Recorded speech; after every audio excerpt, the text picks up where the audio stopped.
kay sa Dios. Magpabilin sila relihiyoso apan sa likway nila ang matuod nga gahom niini. Likayi kining mga tawhana.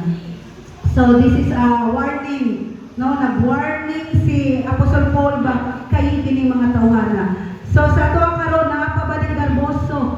Nakapabay. Ang sabi nga mga pulong diri sa verses 2 to 5, no, maguna-una lamang sa ilang kaugalingon, hambugiro, apahitason.